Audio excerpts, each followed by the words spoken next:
tanghali po sa ating lahat mga kabayan. Nandito pa rin po tayo muli sa kabundukan at sa ating pag-iikot mga kabayan sa araw na ito. No, meron na naman tayo nakita, no? At nakakaiba ito mga kabayan, no? Nakakaiba yung kwento nito mga kabayan na isang lalaki pero dalawa ang naging asawa niya sa loob ng iisang bubong mga kabayan. Kaya tara, puntahan natin sila at kumustahin natin.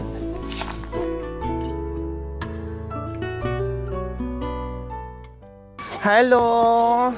Magandang tanghali sa inyo. Hi! Wow! Ang cute naman ng mga bata. Ang gaganda naman ng mga buhok nyo. Ha? Ang cute naman. Hello! Kumusta naman kayo dito? Okay naman po. Okay naman. Anong pangalan? Daniela po. Wow, ang ganda naman ng mga pangalan ng mga katutubong aitas natin, no? Daniela, Maria Clara, Cara, di ba? Ilang taon ka na, Daniela? 25 po. 25. Ilan ang anak? 3 lang po. 3, nasaan? Yan po. 1, 2, 3. Itong panganay. Anong pangalan ng panganay? Lakas po. Lakas? Talagang malakas yan. Tapos sumunod? Bunod po. Ha? Bunod. Bunod. Opo. Tapos yung pangatlo? Ponggay po. Punggay. May narinig akong Punggay doon sa kabila. No, Punggay din ang pangalan.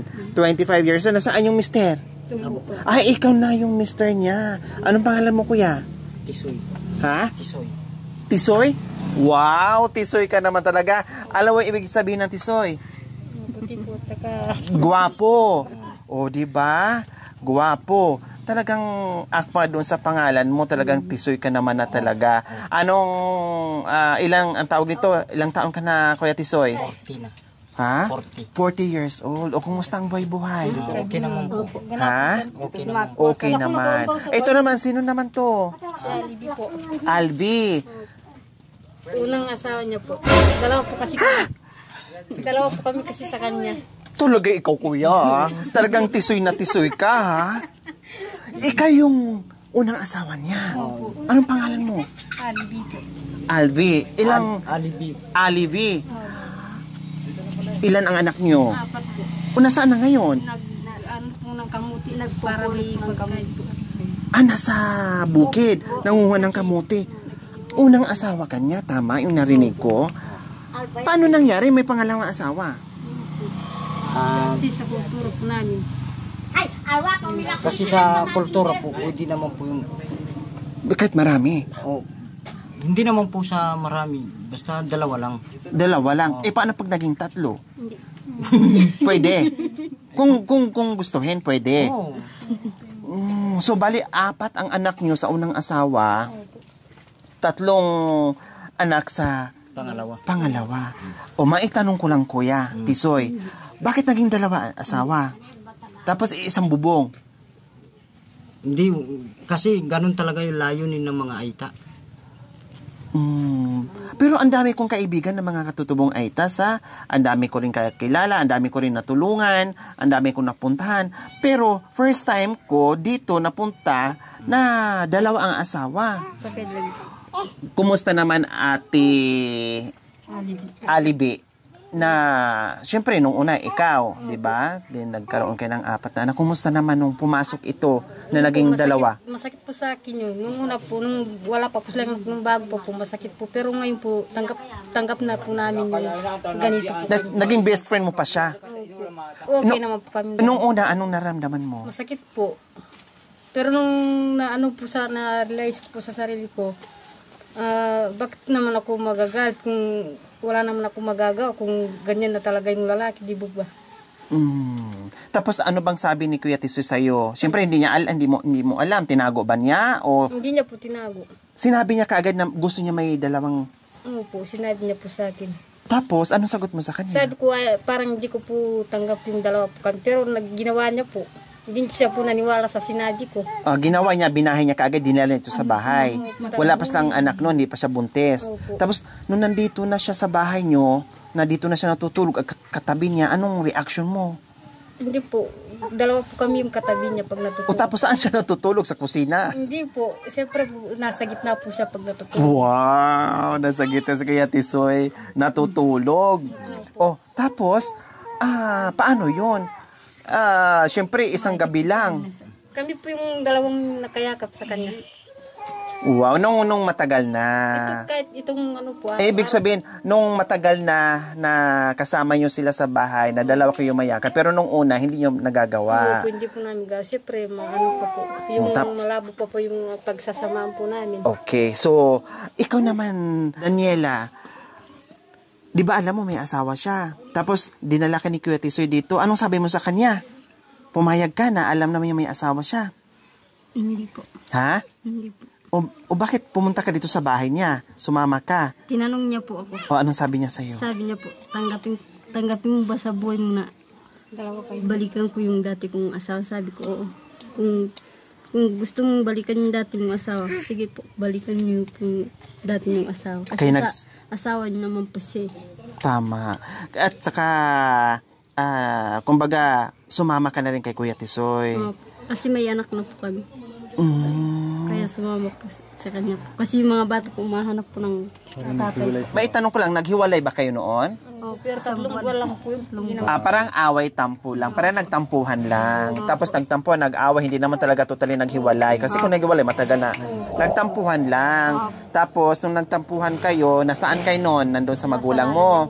Tapos ikaw, nandito lang sa bahay o nasa nanay din?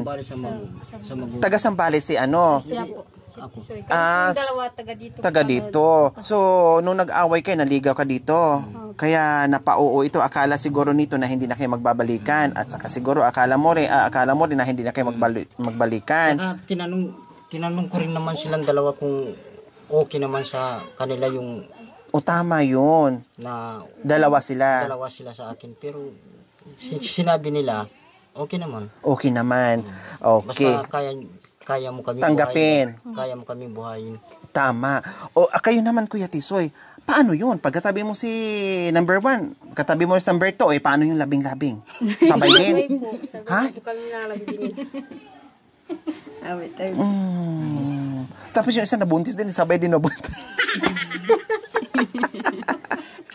Hindi, curious lang ako. Wala namang wala namang bahala kayo. Tama yung sinasabi, basta magkaintindihan kayo at kayang bubuhayin yung mga bata at nagkakaintindihan naman silang dalawa, wala na kaming pakialam doon. Ang importante ay magsama kayo, na sabi niya ay halos naging best friend na rin silang dalawa. O diba? Pero hindi naman kayo nag-aaway. Pag gano'n po, minsan lang po. Nagtatampuhan din kayong dalawa? Sa anong dahilan? Sa kanya po. Sa kanya? Bakit bakit dahil sa kanya? O halimbawa, Minsan po kasi, hindi po pupunta lang po siya doon sa, mga pinsan niya doon. Hindi niya po kami pinag-iigib ng tubig. Doon po kami nagagalit. pinapagalitan mo siya. At dalawa, kumbaga, pinagtutulungan yung dalawa. Opo. Naku, huwag kang luloko-loko, kuya. Kayang-kaya kanilang hawakan. Uumbagin kanilang dalawa. Kaya huwag kang loko-loko sa kanilang dalawa. Ang lalaki pa naman nila. O, di ba? Kumusta din ang mga bata? Okay naman din sila? Sila, nagbibigay po sila kung ano po meron sa kanila. Wow. So, ang swerte mo ha, kasi dalawa sila, nagtutulungan dito sa, siyempre, magpakain, mag-alaga, magluto, lahat-lahat dito sa loob ng bahay. Dalawa, asawa mo, dalawa sila kumikilos. Kaya kailangan, gampanan mo din at magsipag ka din tulad ng pag-iigib ng tubig. Siyempre, maraming mga bata. Ano nga naman ang iluluto nila, gagamitin nila pag walang maigib na tubig. Di ba? Mahirap po yung tubig. Malayo. Malayo po sa kaya yung mga bata hindi po bira po naliligo. Kayo, Kuya Tisoy, anong trabaho nyo? Hindi lang trabaho, kundi doble kayod dahil dalawa ang asawa, maraming anak. So, paano yon yung trabaho nyo, Kuya Tisoy? Minsan nakikipag-arawan lang. Tulad ng anong trabaho? Pagka may nagpapatrabaho po na nagtatabas ng kamuting kahoy o kaya manghukay Sa bukid. sa bukid. Pero may mga tanim kayo. Sariling tanim nyo. Meron. Yun yung nandun yung mga bata kasi nanguha ng kamote.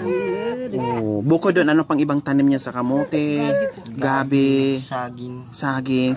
Bakit ilang taon na ba yung panganay? Ano po? 12 na po. 12. Tapos, Yung pangalawa po, 10 na po. natuto na sila sa bukid. Matuto na silang magtanim, mag-harvest, lahat-lahat. Ano po sila? Doon sa nag-harvest. May sarili. Katulad ninyo po, nagtatanim po. Tapos nagbungkang Okay. Arawan. Kumaga may sweldo sila doon. Yung kinukuha po nila para sa binibenta po. Binibenta. Okay. So, ayan po mga kabayan, no? Sa bagay, hindi lang naman sila ang nangyari. Marami naman din. Kahit sa kultura na ganun daw. Sa atin, marami naman din, no? Kumain po kami ng kamuti po ng umaga po. Kamuti yung... Pinag-agaan po namin kami. Sa katunayan, ito po pala mga kabayan yung kanilang pagkain. Bakit walang bigas? Minsan Isa lang po, po sa matatanggalan ka po ng big trabaho. Ganyan po yung kinakain. Mahal po namin sa pareho yung asawa po namin. Ang gusto lang po namin sana po maging maayos po yung pamumuhay namin na araw-araw at saka yung mga anak po namin. Yun Ayun. lang po yung masasabi po namin. Ika naman, Kuya Tisoy, mahal mo ba yung mga dalawang asawa mo? Oo, mahal ko rin po yung dalawang asawa ko. Pati Sino yung mga mas pamilya. mahal mo?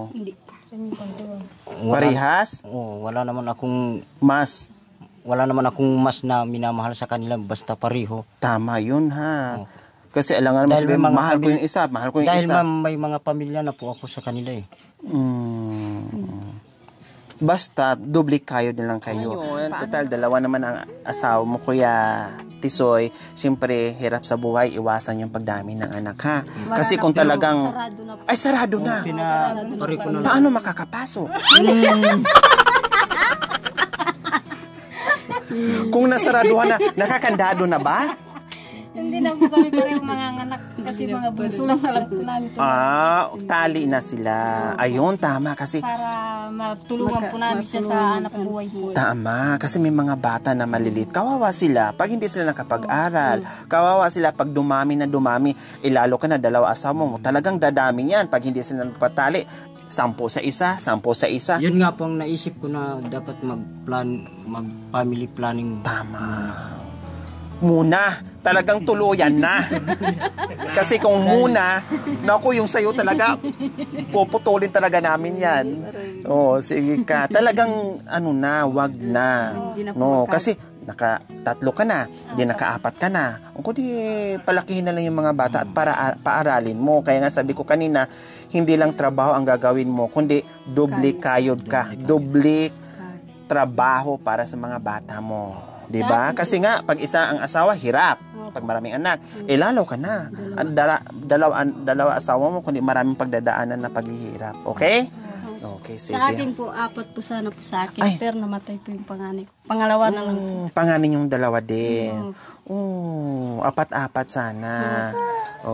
Ayan, mga kabayan, marunong pala kahit papaano ay puro naman na tali yung asawa, no? Yung mga asawa ni Kuya at hindi na dadami yung mga anak nila. Palakihin na lang, paaralin na lang, and siyempre bigyan ng magandang kinabukasan para makapag-aral sila, makapagtrabaho. Okay? So, sabi nyo kanina, sobrang hirap ang tubig nyo dito. Malayo? Malayo po. Doon po Sa ko sa baba. Doon pa kayo nag-iigib. So, naintindihan namin yon na malayo, mahirap dito maligo, mahirap hugas ng pinggan, no, mahirap saing pag wala kang tubig, hindi ka makakasaing. Pag naglaga ka ng kamuting baging, hindi ka rin makakalaga kung walang tubig, no, ang hirap. Kailang syempre, yung mga bata, halimbawa katulad niyan, mahirap yung tubig. Pwede naman yung tela, yung tela o bimpo o damit, basain siya, tapos punasan yung mga mukha nila para hindi magka-infection. Kasi kawawa naman, 'di ba? Pag magkasakit, lalong kawawa kayo pag nagkasakit, walang pera. 'Di ba? Walang pera. Kawawa yung mga bata. Nagtitis lang po kami pag may nakakasakit. Anong Pupunta ginagawa? po kami sa ospital. Wala po kami pambili ng pagkain. Pinagtitiisa na lang po namin yung mga dasyon sa ospital. Yung pagkain diba? na binibigay po. Ang rasyon para lang sa may sakit, pero sa nagbabantay wala. Walang pwede. Hatiin na lang po kami sa mga bata. Kasi sa bata hindi naman niya maubos, 'di ba? Hatiin na lang.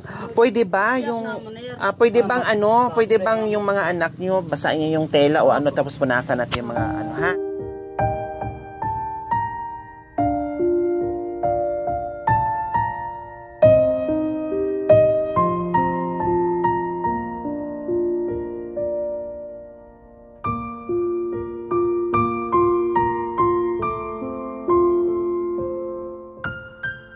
So ayan po mga kabayan, kundi lalong lumitaw yung gwapo nila, no? Parang si Papa niya na si Tisoy, napunasan na yung mga mukha nila. Gwapo at ganda ng mga anak nila.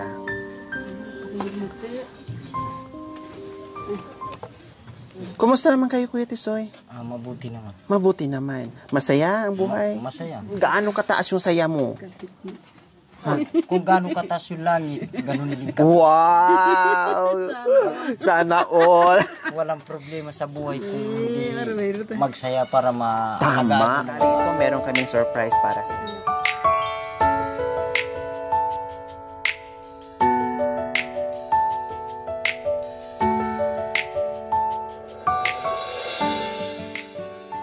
Ibigay. Oh, bumili ka ng masarap na ulam, pakain mo sa mga bata, no? Para kahit papaano paminsan-minsan ay makakain ka ng masarap na ulam. Maraming salamat po at masaya po kami ngayong araw nito. Bakit masaya kayo, Ate Daniela? Kasi dumating po kayo. Salamat sa inyo at saka kay Lord po na tinuro niyo po kayo para pumunta po dito sa barangay namin. At napiling niyo po kami. Nabigyan ng tulong. Yun lang po. Salamat po. Marami pong salamat din po sa biyayang binigay niyo po sa amin na kahit ganito po yung buhay namin. Diyan na. Meron din po dumarating na kahit kunting tulong po. Malaking bagay na po para sa pamilya. So ayan po mga kabayan, maraming salamat po muli. Meron naman tayong napasaya na mga katutubong itas natin. So siyempre magpapasalamat po tayo sa walang sawang pagmamahal, Ma'am Maricor Schenviger and Ma'am Katarina Schenviger from Australia. Maraming salamat po sa inyong ginituang puso. Naway pagpalain po tayo ng Panginoong Diyos araw-araw. Naway ibigyan po tayo ng kalakasan ng katawan sa araw-araw. Naway ibigyan po tayo ng mahabang buhay. Pang sa ganun, marami po tayong matulungan na gaya na sa mga kabayan. Huwag niyo pong kalimutan, pakishare, subscribe sa aking YouTube channel, Lori Aquino Talita. Maraming salamat po. God bless us all. Bye. Salamat din. God bless you po. Thank you.